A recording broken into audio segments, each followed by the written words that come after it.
15절, 16절입니다.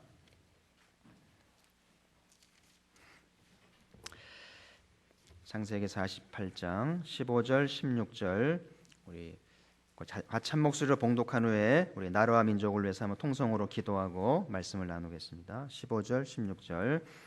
그가 요셉을 위하여 축복하여 이르되 내 조부 아브라함과 아버지 이삭이 섬기던 하나님, 나의 출생으로부터 지금까지 나를 기르신 하나님, 나를 모든 환난에서 건지신 여호와의 사자께서 이 아이들에게 복을 주시오며 이들로 내 이름과 내 조상 아브라함과 이삭의 이름으로 칭하게 하시오며 이들이 세상에서 번식되게 하시기를 원하나이다. 아멘. 이 시간 나라와 민족을 위해서 마음을 다해서 합심하여 간절히 기도하도록 하겠습니다. 하나님 아버지, 오늘도 예배로 모이며 주 앞에 간구하기로 나오고 오늘 민족과 열방을 향해 기도하오며 이 나라와 이 나라 백성들을 위해 기도하오며 이 나라의 지도자들과 이 나라의 모든 교회들을 위해 기도하오며 오늘날 당한 재난과 하나님이여 죄악들과 범죄를 주님이 아시오며 이 민족을 아무쪼록 불쌍히 여기시고 엎드릴 때마다 간구하오니 기도할 때마다 주님 나라를 바라보며 기도하오니 주여 불쌍히 여기시고 주의 나라에 가야 할 바를 인도하시며 하나님이 아주 버리지 마시옵고 진노 중에라도 긍휼을 잊지 마옵시고 이 나라를 살려 주옵소서. 그 옛날 구한말 이 나라를 살리신 아버지 하나님, 문맹과 가난과 도탄과 질병에서 구원하신 아버지, 온갖 우상과 무속으로부터 구원하셨던 아버지 하나님, 여전히 나라에 가난이 있으며 여전히 무속과 문맹이 있으며 어리석음이 가득한 이 백성 주여 불쌍히 여기시고 하나님이 많은 기회를 주셨으나 기회를 다 놓쳐버렸으며 아버지 축복을 알지 못하며 우리의 공로인 양 거들먹거렸으며 교만하였으며 다 낭비하며 소모하였으니 불쌍히 여겨 주옵소서. 오늘날 한강의 기적은 사라졌으며 아버지 역사는 사라지고 있으니 주여 불쌍히 여기시고 다시 한번 교회가 기도하오며 당신의 백성들이 간구하옵나니 이 민족을 불쌍히 여겨 주옵소서. 젖먹이들로부터 청소년들, 젊은이들, 장년과 노년까지 다 부르짖어 기도하옵나니 이 나라를 불쌍히 여겨 주옵소서. 우리의 노력으로 되지 아니하며 우리의 구호로 되지 아니하며 우리의 투쟁으로 되지 아니하며 하나님 은혜로 되어진 줄 아오니 기도가 회복되게 하시고 영성이 회복되게 하시고 온 나라 온 백성들 주 앞에 간구하오며 바로 서게 하시고 정직하게 하시고 모든 부패와 모든 어둠이 물러가게 하시고 이 나라를 불쌍히 여겨 주옵소서. 오늘부터 있을 세미나를 기억해 주시고 말씀해 주신 은혜를 베푸시며 우리 아이들 잘 성장하여 이 나라의 미래의 소망이 되도록 꿈나무로 자라갈 수 있도록 은혜를 베풀어 주옵소서. 하나님 아버지, 우리가 모일 때마다 나라와 민족을 위해 기도합니다. 우리 기도가 비록 작고 어리석을지라도 하나님께서 말씀하신 대로 간구하오니 우리 기도가 진실되게 하시고 마음을 모으게 하시며 겸비하여 회개하여 간구함으로 하나님 민족을 아주 버리실 수 없도록 우리의 기도를 기억하셔서라도 우리를 아주 버리지 마시고 이 나라를 진토 중에 불쌍히 여기시고 세우시기를 소망합니다. 아무쪼록 이 나라에 소망을 주시고 가야 할 바를 인도하시며 준비된 사람들을 세워주시고 이 나라의 다음 세대가 잘 성장하여 이 나라 다음 세대에 소망이 있도록 도우시고 세미나로 모였으니 오늘도 말씀 가운데 은혜를 베풀어 주시고 앞으로 우리 아이들은 어찌 될런지 주 앞에 엎드려 간구하오며 우리는 지금 어디에 있으며 우리는 어디를 향해 가고 있으며 마지막 날 무슨 일이 있을런지 알지 못하는 저희들 늘 말씀으로 깨우쳐 주시고 늘 겸비하여 진리를 사모하며 주 안에 거하게 하시고 말씀에 경청하여 깨달음이 있도록 은혜 베풀어 주옵소서. 오늘도 귀한 예물 드린 손길들이 있으니 늘 기억하시고 주 앞에 나올 때마다 드릴 것이 있게 하시고 받은 번혜를 잘 표현하며 또 다른 감사를 낳는 귀한 제단 될 수 있도록 이 강단을 축복하시고 진리의 말씀으로 풍성케 하여 주옵소서. 예수님 이름으로 기도하옵나이다. 아멘.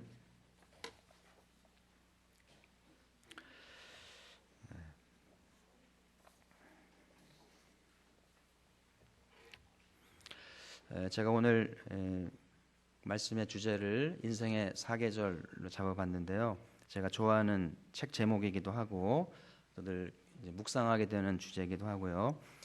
우리나라는 사계절이 뚜렷했었죠. 지금은 좀 애매해졌습니다만은 봄, 여름, 가을, 겨울 때 우리 인생도 이렇게 유년 시절이 있고 청장년 시절이 있고 또 이제 노년의 시절이 되면서 인생의 사계절이 지나가듯이 한평생이 이렇게 지나가는 것을 생각하면 우린 지금 어디에 와 있으며 우리는 어떤 계절에 있으며 또 어떻게 미래가 되어질는지를 좀 생각하는 시간이 되었으면 좋겠고요. 그런 말이 있던데요. 40대는 얼굴이 평준화되고요. 50대는 학벌이 평준화되고 60대는 재산이 평준화되고 80대는 인생이 평준화가 된다. 그러니까 뭐 어릴 때는 뭐 등급 따지고 얼굴 따지고 뭐 재산 뭐 많이 따지는데 나이가 들수록 다 비슷비슷해지고요. 마지막 나이가 꼬부랑이 되면 다 평준화가 되면서 구원받아야 할 죄인인 것을 깨닫게 되잖아요. 그래서 우리가 어떻게 사는 게 지혜로운 인생인지를 좀 생각해야 될 것 같고요. 먼저 피터 드러거는 경영학의 아버지라고 할 만큼 이제 큰 인물이었죠. 이분의 인생을 바꾼 경험들이 많이 소개되어 있는데 그 중에 한 가지가 자기가 아버지를 따라서 아버지의 친구였던 슌페터를 만나서 대화하는 얘기를 듣고 자기 인생이 바뀌었다 얘기를 하거든요. 그래서 아버지가 슌페터에게 자네는 어떤 사람으로 기억되길 바라는가? 슌페터 30대 때 나는 유럽 미녀의 최고의 연인, 유럽 최고의 승마인, 세계 최고 경제학자로 기억되기를 바랬었지. 그러니까 슌페터는 세계적인 경제학자고요. 30대 때 이미 세계적인 경제학서를 펴내서 인물이 됐고 큰 상을 받았던 인물이고요. 30대 천재적인 거죠. 학문의 천재고 위대한 저서를 만들어서 세계 경제를 바꿔놓은 인물 중에 하나인데 이 친구가 30대 때는 어떻게 기억되길 바랬다고요? 여자들에게 인기 있는 남자, 말 잘 타는 남자, 그리고 최고의 경제학자로 기억되길 바랬었는데 이제 나는 대여섯 명의 우수한 학생을 인류 경제학자로 키운 교사로 기억되기를 바란다네. 그러면서 하는 말이 진정 사람을 변화시킬 수 없는 책이나 이론이라면 아무 소용이 없다는 것을 알았단 말일세. 그러니까 슌페터가 30대 때 기억되고 싶은 자기 이미지하고 이제 60대 때 죽기 얼마 전에 기억되고 싶은 이미지는 전혀 다르잖아요. 아무리 공부를 많이 하고 책을 많이 쓰고 이론이 많다 하더라도 사람을 바꿀 수 없다면 소용이 없다는 것을 깨닫겠다는 이야기고요. 그래서 내가 남긴 거는 책도 아니고 이론도 아니고 생명, 자기의 가르침을 잘 받아서 변화된 제자 몇 명 남긴 것으로 기억되길 바란다. 그리고 이 대화를 마치고 한 일주일 후에 이제 돌아가시는 이제 자료를 제가 봤는데요. 마지막 남긴 말이죠. 그래서 우리는 이런 대화가 이 어린 피터 드러거에게 그 마음에 새겨진 거죠. 나는 어떤 사람으로 기억이 될 것인가? 우리가 아이들을 기르는 부모로서 아이들에게 나는 어떤 부모로 기억이 될 것인가를 가끔은 질문하셔야 돼요. 애들한테 물어봐도 되겠죠. 넌 아빠가 어떤 사람으로 기억되길 바라니? 엄마가 어떤 엄마로 기억되기를 바라니? 그렇게 질문을 하면서 좀 더 책임감 있고 좀 더 진실된 그런 관계가 되어야 될 것 같고요. 또 교회에서 아이들을 가르치는 교사는 물론이고 모든 재직들도 언젠가 떠나야 할 인생인데 나는 어떤 사람으로 기억될 것이고 사람들이 우리를 회자할 때 무슨 말을 할까? 전혀 기억이 안 날 수도 있겠죠. 아니면 좀 부끄러운 기억이 될 수도 있겠고요. 우리 어떻게 사느냐에 따라서 중요하다는 생각이 들어서 오늘 강의를 시작하면서 이 피터 드러거의 인생을 바꿨던 한마디, 난 어떤 사람으로 기억이 될 것인가를 늘 마음에 새기면서 한 번씩은 자기를 돌아보시고 이대로 살다 죽으면 될 것인가, 뭔가 변화가 필요한지, 뭔가 새로운 전환점이 필요한지 좀 생각하는 우리 아버지가 돼야 되겠고 또 교사가 되어야겠다는 생각이 듭니다. 몇 가지 질문을 좀 하겠는데요. 먼저 인생의 사계절을 나누면서 이 자연의 사계절하고 인생의 사계절이 닮은 점이 있고 다른 점이 있는 것 같아요. 닮은 점이 있다면 이제 가을이 가면 겨울이 오듯이, 그렇죠? 겨울이 가면 봄은 오게 돼 있죠. 그런 것처럼 우리 인생도 아무리 인생을 막아도 나이는 먹게 돼 있고요. 이제 아이들일 때가 지나면 청소년기가 되고 청소년기가 지나면 청년기가 되고, 또 청년기가 지나면 장년이 되고, 또 장년의 세월이 지나면 노년이 되잖아요. 닮은 꼴이죠. 그래서 자연이 이렇게 주기가 있듯이 인생도 이렇게 자연의 흐름을 따라서 나이를 먹고 세월을 따라 살게 되잖아요. 근데 다른 점은 자연의 이 계절 변화는 반복된다는 거예요. 그렇죠? 이번에 겨울이 이제 올 텐데 겨울이 지나면 내년 봄이 오겠죠. 지구에 종말이 오지 않는 한. 그러면 근데 우리 인생은 노년이 지나면 다시 애로 태어나나요? 다시 인생의 봄과 같은 꽃 같은 나이로 돌아가나요? 불교에서는 환생을 얘기합니다마는 그거는 희망일 뿐이에요. 우리 행해나 그리스도인들은 윤회를 얘기하면 안 돼요. 그건 성경에 있지도 않고요. 그러지도 않고 인생의 주기는 한 번 겨울이 지나면 영원한 이제 종말이 오는 것이고요. 하늘나라로 들어간다는 사실이죠.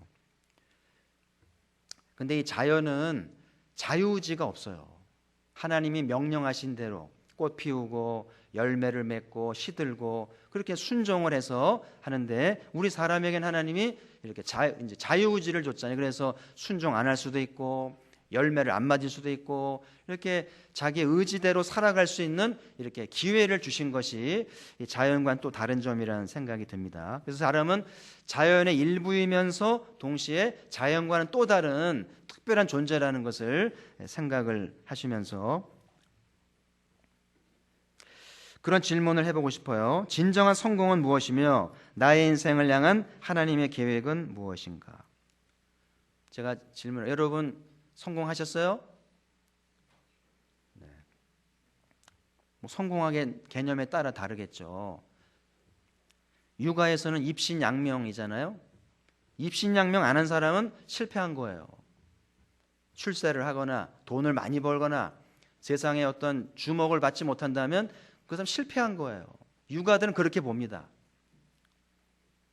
또 심리학자들은 자아를 실현하는 것이 이제 진정한 성공이라고 말하는데 나는 나를 실현했는가? 무엇이 진정한 인생의 성공인가? 좀 고민해 봐야 돼요. 특별히 이제 겨울을 맞이하는 노년기가 되면 다 지나가거든요. 아름다움도 힘도 세상의 입신양명도 뭐 세상 연락 다 지나가면 남는 거는 자기를 돌아보면서 나는 어떤 인생을 살았는가? 나는 하나님 앞에 바르게 살았으며 성공적인 삶인지를 질문해야 할 텐데요. 아무쪼록 하나님이 맡기신 사명을 성실히 이루어드린 인생이 되어야 되겠죠. 그래서 여러분 우리가 성경을 배우고 가르치고 있습니다마는 성경이 가르치는 것은 어떤 이론을 가르치지 않아요. 어떤 일반적인 인간을 얘기하는 게 아니라 구체적인 여기 앉은 여러분 한 분 한 분에 대한 구체적인 하나님이 지으신 인생을 얘기하고 있고요. 우리 한 사람 한 사람을 향한 하나님의 계획이 있다고 성경은 가르치는 거예요. 그래서 여러분들이 교회를 통해서 하나님이 나를 향한 계획이 뭔지를 잘 발견하고 거기에 따라서 공부도 하고 직장도 하고 사랑도 하고 이제 하는 게 중요하겠죠. 하나님의 계획을 알지도 못하면서 열심히 사는 거는 마지막 날 후회 막급할 수 있어요. 나름대로 열심히 살았는데 나중에 이제 결산해보면 하나님 원하지 않는 삶을 사는 거예요. 그럼 얼마나 억울하겠어요. 그래서 우리가 가능하면 이렇게 열심히 살기 전에 하나님이 나를 향한 계획이 뭔지를 알고 그 계획에 따라서 잘 살아드리는 것이 지혜로운 인생이고요. 많은 걸 얻지 못했다 할지라도 많은 걸 이루지 못했다 할지라도 하나님 원하시는 삶을 사는 것이 중요하지 않겠어요? 돈 많이 벌면 뭐예요? 공부 많이 하면 뭐합니까? 하나님의 계획이 거기에 있지 않거든요. 저는 지금 약간 우울한 게 뭐냐면 제가 학생 때만 해도 교회 오는 게 달랐어요. 제 또래들이 교회 오는 게 달랐습니다. 교회가 앞마당이었고요. 늘 예배가 즐거움이었고 늘 시간 와서 교회에서 뛰어놀고 뜨겁게 기도하고 말씀을 배우고 사택에 들어가서 목사님과 이렇게 장난치고 그랬던 추억이 있는 세대인데 지금은 아이들을 볼 수가 없어요. 애들 다 어디 간 건가요? 출산이 안 된 건가요? 애들이 줄은 건 사실이지만 분명히 아이들을 낳았는데 이 아이들이 어디가 있는가? 교회와 멀어지고 있어요. 학원에 가 있든지 게임방에 있든지 집안에 있든지 교회하고 멀어지는 거예요. 교회하고 멀어진다는 것은 하나님과 멀어질 가능성이 많고요. 하나님의 일에 서툰애가 되는 거죠. 참 교회를 와서 목사한테 배우고 주의를 연습해야 주의 일에 능한 일꾼이 되는데 그냥 세상 입시에 매이고 세상살이에 매이다 보면 하나님의 일이 서툴게 될 수밖에 없으면 하나님의 교회는 어떻게 될 것인가, 이런 고민을 하면 목사인 저로서는 좀 약간 우울해지는 거예요. 애들이 와야 되는데 애들은 다 어디가 있는가. 그래서 저는 다시 한번 이 땅에 성도들의 자녀들이 다시 교회로 돌아와서 춤추며 경배하고 하나님을 즐거워하고 이렇게 주 안에서 꿈을 꾸면서 성장하는 은혜가 있기를 소망을 합니다. 그래서 금요일 날 정도는 주말이 시작되는 시간에는 가능한 부부가 같이 오시고요. 애들 데리고 와서 너희도 같이 가서 같이 기도하자. 나라를 위해서 기도하자. 그렇게 애들을 좀 교회로 데려오는 돼야 되는데 엄마 아빠 교회 갔다 올 테니까 너희들은 공부해라. 이거는 신앙교육이 아닌 거예요. 그래서 금요일 날만큼은 좀 애들을 데리고 같이 와서 같이 기도하고 은혜를 받는 그런 자리가 되었으면 좋겠어요. 아멘. 자, 교사는 자신의 삶을 어떻게 이해하고 있고 아이들의 인생을 어떻게 이끌어 줄 것인가. 그래서 저는 오늘 잠깐 짧은 시간입니다만은 좋은 교사는 어떤 교사인가, 어떤 교사가 진정한 교사의 자격이 있는가, 이 봄, 여름, 겨울을 잘 이해하고 계절에 맞는 삶을 잘 사는 건강한 교사가 교사를 해야 우리 아이들의 이 봄 같은 계절을 잘 지도해서 여름을 맞이하고 가을을 맞이하게 될 텐데 나는 어떻게 살아왔고 어떻게 살고 있는지, 어떻게 아이들을 이끌려고 하는 것인지 좀 생각해야 될 것 같고요. 그래서 제가 전망이란 말을 써봤는데, 전망, 내다보는 거죠. 산 위에 올라가면 시야가 탁 트이잖아요. 멀리 보이잖아요. 그런 것처럼 우리 인생을 내다보게 해야 되는데 선생님들의 가르침을 통해서 아이들의 눈이 열리면서 멀리 봐야 될 텐데 아주 멀게는 저 영생의 나라가 보이면서 하나님이 보일 수 있다면 얼마나 멋진 전망이 될 것인가. 그래서 멀리 보는 아이들이 앞서가게 돼 있고요. 멀리 보는 아이들이 리더십을 갖는 거예요.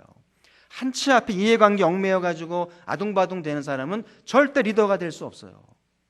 당장은 손해볼지라도, 당장은 좀 늦는 것 같아도 멀리 보면서 그 때를 준비하면서 지혜롭게 사는 것이 오늘 전망이라는 말의 의미인데, 교사들에게 전망이 있어야 되겠다. 그래서 이 말씀을 통해서 또 기도하는 가운데 아이들의 미래에 대해서 시야를 넓혀주는 그런 교사가 되었으면 좋겠고요. 또 한 가지는 관점이라는 말을 붙여봤는데요. 관점, 보는 거죠. 이것도 마치 아브라함이 그 이삭을 데리고 모리아산에 올라갔잖아요. 그래서 구약학자들은 이 모리아산을 관점의 산이다. 아브라함은 뭘 보고 아들을 산에 데려가서 번제로 잡으려고 했던 걸까요? 정신이 나간 사람인가요? 종교 광신자인가요? 아브라함 무슨 관점으로 자기 아들을 번제로 바치기 위해서 삼일길을 가서 그 아들을 향해 칼을 들고 아이를 잡으려고 했단 말인가? 여러분이 아브라함의 신앙을 존경합니까? 본받으려고 애를 쓰고 계세요? 무슨 관점으로 아브라함은 자식을 잡으려고 했는가? 하나님의 관점이죠. 그 산에 오르면서 하나님의 시야를 가진 거예요. 하나님의 마음, 하나님의 시각. 그게 불교에서 말하는 이심전심인 거예요. 부처님의 마음이 내 마음이고 내 마음이 부처님의 마음이고, 우리가 아브라함처럼 하나님 마음을 가질 수 있다면, 하나님의 관점을 가진다면 얼마나 여유가 있고 자신만만하면서 씩씩하게 살 것인가. 이 관점이 없으니까 남 얘기에 휩쓸리고 세상살이에 휩쓸리면서 쫓겨다니는 거예요. 그래서 오늘 성령의 감동을 통해서 이 하나님의 관점을 가지시고요, 좀 배짱을 가지시고 여유를 가지시고 하나님이 우리 인생을 책임질 줄 믿습니다. 독생자를 죽여서라도 우리 살리셨잖아요. 독생자를 죽이면서까지 책임지신 하나님인데 우리를 버리시겠어요? 그러니까 이 관점을 가진 사람은 담대할 수 있어요. 그래서 투르니에가 하는 말이 신앙은 변화하는 힘이다. 한번 따라합시다. 신앙은 변화하는 힘이다. 그러니까 신앙을 갖는다는 것은, 우리 아이들이 신앙이 생긴다는 것은 힘을 갖는다는 거예요. 힘든 세상인데 힘있게 살아야 될 텐데 힘을 주신다는 거죠. 그래서 우리 아이들에게 신앙을 넣어줄 수만 있다면, 그 하나님에 대한 믿음이 가질 수 있다면 우리 아이들은 얼마든지 세상을 헤쳐나가면서 살아남고 승리할 수 있다는 사실이죠. 또 포스터는 기도는 변화라고 말했는데 한번 따라하시죠. 기도는 변화이다. 그냥 반복적인 중언부언이 아닌 거예요. 주여 주여 하지 마세요. 똑같은 말 또 하고 똑같은 말 또 하고는 성경의 기도가 아니고요. 기도한 만큼 내가 변화되는 거예요. 자기 인생을 개척한다는 얘기고 팔자를 바꾼다는 것이죠. 저는 가포교에 나온 여러분들이 예수님 믿고 기도를 통해서 팔자를 바꾸시기를 바라요. 가난이란 팔자, 그냥 속세 얽매여 사는 팔자를 좀 바꾸셔서 좀 멋진 팔자, 좀 자랑스러운 팔자, 좀 살맛나는 팔자로 변화했을 때 얼마나 좋을까. 교사들에게 이런 신앙이 있다면 얼마나 좋을까, 그런 생각이 드는 것이죠. 자, 마지막으로 나는 지금 어느 계절에 있는가. 요즘 이상기온이 되잖아요. 이렇게 막 더워야 하는데 별로 안 덥고요, 막 추워야 하는데 봄 날씨 같고 막 이상기온이 막 생기잖아요. 지금 세상이 이렇게 요지경이 되잖아요. 그런 것처럼 우리 인생도 회춘이라는 말 좀 연결시켜 봤는데요. 예수님을 믿게 되면 나이는 노인인데 마음은 젊어지는 거예요. 실제로 은혜를 받으면 몸의 기관도 달라지고요, 무기력한 장기들이 회복되기도 하고 기력을 얻기도 하면서 회춘이라는 말을 쓰게 된다는 거예요. 그래서 여러분, 이렇게 날씨도 이상기온이 되듯이 은혜를 받고 성령님의 감동을 받으면 정말 나이를 잊고 젊게 살 수 있고 늘 아이처럼 밝고 신선할 수 있는 그런 것이 가능한 것이 기독교 신앙이라는 것이죠. 그래서 늘 청춘 같고 늘 젊게 사는 우리 인생이 되었으면 좋겠어요. 이것이 이제 오늘 나누고자 하는 그런 질문 중에 하나이겠고요. 그래서 여러분들, 우리 중에 이제 가을을 지나서 이제 겨울에 들어간 분도 있고 또 이제 하늘나라 들어갈 준비할 분도 많이 계신데, 그래서 이제 겨울에 해당되는 분인데 은혜를 받으면 다시 이제 꽃피는 것과 같은 청춘과 같은 인생을 살 수 있는 길이 열리는 것이 기독교 신앙이라는 이야기죠.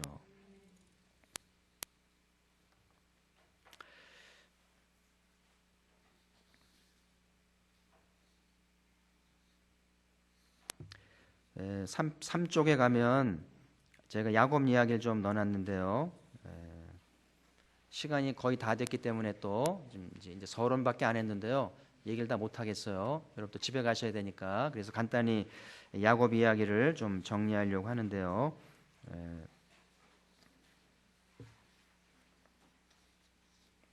그 야곱의 인생도 봄, 여름, 가을, 겨울 나눌 수 있지 않겠어요? 야곱의 봄은 무엇이며, 야곱의 여름은 무엇이며, 야곱의 가을은 무엇이며, 야곱의 겨울은 무엇이었고, 그 야곱의 하나님이 되잖아요. 하나님이 야곱의 하나님으로 인정하실 만큼 믿음의 조상이 됐잖아요. 그래서 우리도 야곱의 사계절을 잘 배우면서 우리도 당신의 이제 사람으로 인정받을 수 있다면 얼마나 아름다운 인생이겠는가. 야곱의 봄에 해당되는 것은 이제 태몽과 출생인데요. 그리고 이제 어린 시절이겠죠. 야곱의 태몽이 있죠? 태몽 있습니까? 여러분, 자녀를 낳을 태몽 꾸나요? 오늘은 나 꿀들을 드시고 왔나? 태몽 꿨죠? 거의 많이 꾸시더라고요. 그래서 하나님이 아이를 주실 때 특별한 태몽을 줘서 여아인지 남아인지 아니면 하나님의 종으로 불렀는지 어떤 특별한 계획이 있는지에 대해서 아주 신비로운 꿈을 많이 꾸더라고요. 제가 아는 친구 목사는 엄마가 꿈을 꿨는데 바닷가로 나가봤더니 아주 근사한 반지가 이렇게 내려오는데 이렇게 껴주더라는 거예요. 그래서 네가 낳을 아이가 선택된 아이다. 그러면서 이렇게 목회자로 부름받을 또 그런 꿈을 꾼 얘기 들어봤고요. 이렇게 참 신기한 꿈들을 많이 꾸시는 것 같아요. 그래서 야곱과 에서는 쌍둥이로 나왔는데 이 쌍둥이가 태몽을 꿨고요. 특별한 거는 이제 뒤에 나오는 애가 큰 자가 될 것이다. 순서는 나중인데 나중에 나온 애가 장자의 명분을 얻으면서 이제 크게 될 것을 태몽을 하잖아요. 이런 태몽을 갖고 하나님의 섭리 중에 태어난 아이인 것이죠. 물론 이제 야곱이 이렇게 장자의 명분을 얻기 위해서 형을 속이고 아버지를 속이면서 사기꾼 같이 이렇게 하는 모습도 보이고 그것 때문에 도망을 가고 이제 가출을 하게 되는 아픔이 있습니다. 어쨌든 이 야곱의 출생과 성장 과정에 하나님의 태몽이 있었고 하나님의 섭리가 있었다는 것이 우리가 주목해서 봐야 될. 저도 인생을 살수록 인생이 노력한 만큼 되지 않더라고요. 참 열심히 하는데 공부도 그렇고 사업도 그렇고 사랑도 그렇고 우리 한 만큼 되지 않는 것 같아요. 결론은 하나님의 뜻이 이루어지는구나. 열심히 사는 게 중요한 게 아니라 하나님의 섭리를 알고 욕심 부리지 말고 섭리를 따라서 잘 순종하는 것이 참 중요한. 사람들에게 하나님이 자유를 줘서 그런지 자꾸 엉뚱한 길로 가니까 순종하지 않고 자기 멋대로 가다가 깨어지고 자빠지면서 돌아오는 게 인생 아니겠어요? 그래서 여러분 지금이라도 돌아오세요. 지금 여러분의 가는 길이 주님의 뜻이 아니라는 판단이 들면 늦었다고 생각할 때가 빠른 거래요. 빨리 돌아와야 됩니다. 더 늦기 전에 돌아와서 내가 가야 할 길로 가야 된다는 사실이죠. 그래서 야곱에게 꿈이 있었듯이 나의 태몽은 무엇이었으며 내 인생 하나님의 섭리는 무엇이었는지를 점검해 보는 것이 참 중요하다는 생각이 들고요. 그래서 야곱이 이제 가출하는 중에 꿈을 꾸잖아요. 그래서 하나님을 만나고 하나님의 신비한 세계를 보고 또 음성을 들으면서 서원을 하게 되잖아요. 이것이 다 이제 하나님의 태몽과 섭리의 이제 관계가 있었다는 것을 얘기해주고 있고요. 자, 두 번째 이제 여름으로 가면 이 야곱의 여름은 삼촌 집에서 고생과 사랑을 하는 이야기인데요. 제가 두 구절을 좀 대표적인 말씀을 따왔는데요. 꼭 창세기 29장 20절을 같이 한번 읽죠. 시작. 야곱이 라헬을 위하여 7년 동안 라반을 섬겼으나 그를 사랑하는 까닭에 7년을 며칠같이 여겼더라. 아멘. 야곱이 라헬을 사랑하는 이야기 유명하잖아요. 이 라헬을 얻기 위해서 20년을 무보수로 삼촌을 위해 봉사하잖아요. 그 사랑이 뭔지, 그 사랑 때문에 무보수도 감내하고 삼촌의 그 사기꾼 같은 걸 다 감내하면서 하는데 7년을 며칠같이 사랑만이 가능한 거죠. 사랑하니까 시간 가는 줄을 모르고 저 사랑을 얻기 위해서 목숨을 거는 야곱의 열정을 보게 되잖아요. 자, 그 다음에 또 한 구절 보죠. 31장 40절 시작. 내가 이와 같이 낮에는 더위와 밤에는 추위를 무릅쓰고 눈붙일 겨를도 없이 지낸 나이다. 아멘. 그 야곱의 여름 시절을 상징하는 말씀이죠. 낮에는 더위와 싸우고 밤에는 추위와 싸우면서 눈붙일 겨를 없이 열심히 사는 것이 야곱의 여름이죠.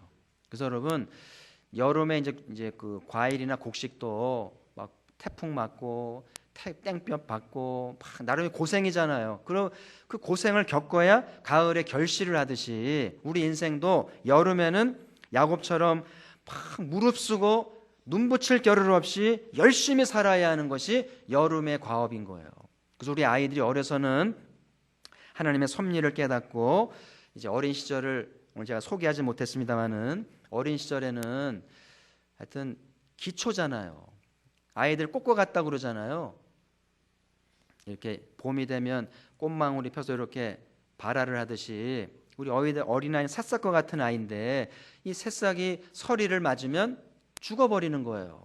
그래서 아이들을 잘 보호해야 되는데 그 엄마 아빠의 사랑 속에 아이를 잘 돌보면서 어린 시절을 건강하게 잘 보내야 여름에 이렇게 열정과 자기 꿈을 향해서 다른박질하게 되는데 어린 시절을 불우하게 보내면 열정도 없고 에너지도 없고 희망도 없으면서 또 여름을 헛되이 보내니까 가을에 거둬들일 게 없는 거예요.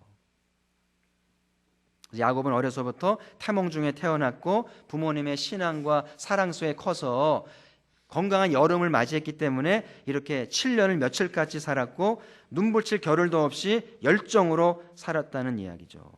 그래서 여러분, 이제 여름을 보통 이제 청년기로 들어가면서 이제 장년기 이제 초반까지 얘기를 하는데요. 보통 20대부터 40대, 50대까지 여름의 시절을 보낼 때 중요한 거는 정말 눈붙일 겨를 없이 열정을 가지고 이제 땀 흘리며 수고하면서 사는 모습을 상징해야 되는데요. 신앙이면 신앙, 사랑이면 사랑, 사업장이면 사업장, 열정적으로 살아야 되는 게 그래야 가을에 거둘 게 있거든요. 그래서 이 어린 시절을 잘 보내야 여름이 돼서 건강하게 열정을 갖고 땀 흘리면서 이제 에너지를 갖고 열심히 살아야 거둬들일 게 있다고 하는 사실이죠. 그래야 건강한 가을을 맞이하면서 이제 건강한 노년을 준비하게 되거든요. 그래서 오늘 야곱을 통해서 우리가 이제 배워야 할 것은 사랑의 열매죠. 누군가를 사랑하면 이렇게 되는 거예요. 우리는 무엇보다 주님을 사랑하잖아요. 우리가 주님을 이렇게 사랑할 수만 있다면 교회 봉사가 얼마나 신바람 나면서 갈수록 기대가 되고 설레임이 되면서 얼마나 섬길까. 우리에게 사랑이 식어져 있기 때문에 모든 게 권태롭고 피곤하고 그런 거 아니겠어요? 부부사랑도 마찬가지고 모든 사랑이 식어버리니까 삶의 열정이 식어버리는 것 아닌가. 그래서 여러분, 이번 세미나를 통해서 하나님의 사랑을 회복하고요, 부부간의 사랑도 부모의 사랑도 회복해서 그 사랑으로 인해서 이제 시간 가는 줄 모르는 열정의 삶이 되기를 소망을 해요. 그래서 우리 인생이 7년을 며칠같이, 여러분 앞으로의 7년을 며칠처럼 살 수 있다면, 그렇게 주님을 섬기고 열심히 공부하고 일할 수 있다면 얼마나 좋은 계절이 올까, 그런 생각이 들어요. 그래서 지난 일은 다 잊어버리시고 야곱과 같이 7년을 며칠같이 할 수 있는 하나님의 사랑과 서로의 사랑이 넘치는 은혜가 있기를 소망을 합니다. 그래서 오늘 집에 가셔서 여러분 배우자에게 나 사랑해라고 좀 물어보세요. 사랑하면 이렇게 사는 거고, 사랑이 식었으면 미치는 거죠. 지겨운 거죠. 혹시 인간의 사랑이 식었더라도 하나님의 사랑이 충만하면 이렇게 살 수 있지 않겠어요? 그 가포교회가 이 하나님 사랑으로 가득해서 7년을 또 며칠같이 섬기는 가포교회 되기를 소망을 합니다. 자, 그 다음에 야곱의 가을을 잠깐 보면 창세기 32장 28절 같이 읽어보죠. 시작. 그가 이르되 내 이름을 다시는 야곱이라 부를 것이 아니요 이스라엘이라 부를 것이니 이는 제가 하나님과 미 사람들과 겨루어 이겼음이니라. 저는 이 대목에서 야곱의 성공을 무엇을 성공이라고 말하는, 야곱이 사업에 크게 성공했거든요. 갈 때는 빈손으로 나갔는, 돌아올 때는 어마어마한 짐승떼를 데려왔거든요. 이 옵션의 원조라고 말하잖아요. 이 목축업의 대가가 됐거든요. 근데 그거를 성공했다고 말하지 않고 야곱의 인생을 성공했다고 말하는 거는 이름이 바뀐 거예요. 야곱이 이스라엘이 된 거죠. 사기꾼 같은 야곱이 하나님의 사람이 된 거예요. 그래서 여러분, 오늘 다시 한번 꼭 기억하실 것은, 여러분 성공이라고 말하는 거는 학위가 많다든지 돈을 많이 번다든지 그게 성공이 아니고 내 인격이 주님을 닮아가고 있는가, 사람들이 나를 보면서 주님 본 것 같다고 말하고 있는가, 야곱이 이스라엘 되는 거예요. 그래서 하늘나라에서 새 이름을 아사받는 사람이 되는 것이 진정한 성공이라는 것이죠. 혹시 여러분의 배우자가 승진이 안 되고 돈을 못 벌고 시름에 빠져 있어요? 그럼 배우자가 어떻게 해야 돼요? 여보, 성공이 뭐야? 난 당신 승진하지 못했기 때문에 실패했다고 생각하지 않아. 야곱의 인생을 봐. 하나님이 기대하는 성공은 그런 게 아니라 내가 변화되는 거야. 은혜 받고 야곱이 이스라엘 되듯이 내가 새 이름을 받아서 새 사람 되는 것이 성공이라고 봐. 괜찮아, 용기를 이렇게 말하는 것이 아내의 모습이 아니겠는가. 아이들도 마찬가지예요. 아이들이 입시에 떨어지고 시험이 시원치 않을 때도 걱정하지 마라. 진정한 성공이 무엇인지 생각해 보자는 것이죠. 그래서 오늘 하나님이 야곱의 인생을 성공이라고 말하는 것은 다른 것이 아니라 야곱이 이스라엘이 됐다는 거예요.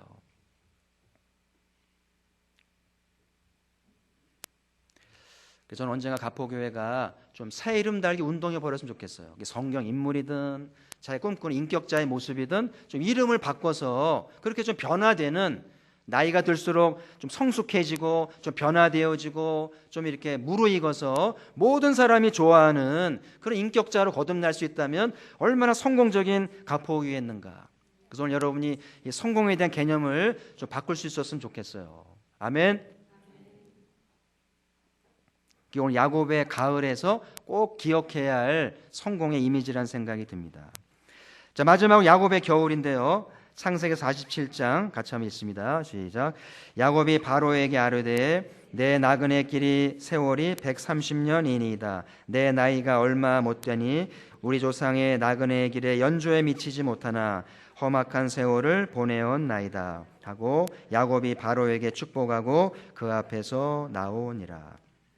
그래서 야곱이 노년의 아들 덕분에 애굽으로 이민을 가서 그 바로 왕을 축복하는 그런 이제 그 행복을 누리게 되잖아요. 그러면서 이제 마지막 야곱이 12아들을 축복하는 장면이 나오죠. 참 야곱의 겨울이 아름다워요. 12아들을 불러놓고 하나씩 불러다가 성령의 감동을 받아서 마음껏 축복을 합니다. 그래서 그 아이들의 이름이 지파 이름이 되고 지역 이름이 되면서 이스라엘 미래를 꿈꾸게 하는 축복이 되잖아요. 이게 야곱의 아름다운 겨울인 거예요. 어떻게 마지막 노년을 보낼 것인가, 멋진 자녀들을 남기면서 그 아이들을 축복하면서 여생을 이렇게 평안히 보내는 것이 얼마나 아름다운 일인가. 그 중에 그 요셉의 축복을 다 아시죠? 49장 22절 같이 있습니다. 시작. 요셉은 무성한 가지 곧 샘 곁에 무성한 가지라. 그 가지가 담을 넘었도다. 요셉이 이렇게 가지가 담을 넘듯이 열방으로 나아가서 열방을 이끌고 열방을 통치하는 리더십이 되잖아요. 이게 복음의 4세대가 받는 복음의 축복이겠죠. 그 야곱의 겨울을 보면서 우리도 그런 겨울을 맞이할 수 있기를, 자녀들 때문에 평안하고 자녀들 덕점 보면서 자녀들 마음껏 축복하는 믿음의 아버지가 되는 것 얼마나 아름다운 노년인가. 그래서 여러분, 노년에 여러분이 아이들에게 전화해서 오늘 아버지가 할 얘기가 있으니까 달려오라 그러면 달려올 줄 아는 자식이 돼야 할 텐데, 비행기 타고라도 아버지가 부르니까 달려와서 아버지 말씀하세요. 아버지 제 머리에 손 얹고 마음껏 축복해 주세요. 그래야 제 인생이 되겠습니다. 할렐루야. 그런 전통을 만드는 집안이 돼야 되는데 그렇게 아이들이 오겠어요? 잘 살아야 됩니다. 부모의 말이라면 절대 복종할 수 있게 잘 사셔야 돼요. 더 겨울이 오기 전에 잘 살아야 아이들이 달려옵니다. 그리고 아버지 축복받기를 줄 서며 싸우는 거예요. 그래서 오늘 가폭의 모든 집안이 야곱의 겨울처럼 자녀의 복을 받고 자녀를 축복하는 영적 아비가 되어지는 은혜가 있으면 좋겠어요. 자, 결론적으로 사람은 무엇으로 사는가? 거기 또 같이 있습니다. 시작. 내가 어렸을 때에는 말하는 것이 어린아이와 같고 깨닫는 것이 어린아이와 같고 생각하는 것이 어린아이와 같다가 장성한 사람이 되어서는 어린아이의 일을 버렸노라. 아멘.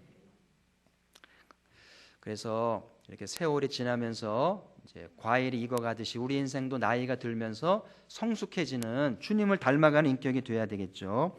지난주에 말한 것처럼 히브리 노예들처럼 영적 어린아이에 머물면 안 돼요. 자라가야 됩니다. 하나님을 아는 것에 자라가고 주님의 인격에 자라가고 또 모든 삶의 성숙함을 나타내는 성장이 있어야 되겠죠. 왜 교사가 필요한가? 아이들을 자라게 하라는 것이죠. 계절에 맞게 잘 살도록 도우라는 이야기죠. 자, 마지막으로 좋은 교사는 누구인가? 또 같이 있습니다. 내가 너희 영혼을 위하여 크게 기뻐함으로 재물을 사용하고 또 내 자신까지도 내어주리니 너희를 더욱 사랑할수록 나는 사랑을 덜 받겠느냐. 참 아이들을 가르치는 게 어렵고요. 갈수록 아이들 다루는 게 어렵다는 생각이 듭니다만은 그래도 변함없이 가장 소중한 교사의 자질은 사랑하는 거예요.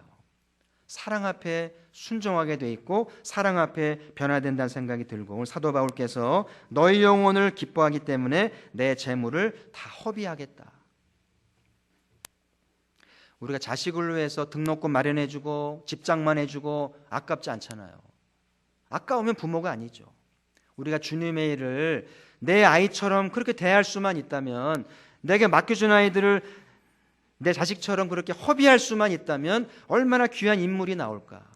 그래서 여러분, 우리가 자식을 기르고 합니다마는 내년에 우리 아이를 맡을 교사는 누구인지에 따라 아이들의 운명이 달라지거든요. 저는 가포교회 교사들이 숫자는 적을지라도 정말 이 말씀처럼 자기를 허비할 줄 아는, 정말 생애를 다해서 아이들을 맡는 교사들이 돼서 부모님들이 믿고 맡길 수 있는 그런 다음 세대가 되었으면 좋겠고요. 그런 교사 밑에서 하나님의 종들이 나올 수 있겠다는 생각이 들어요.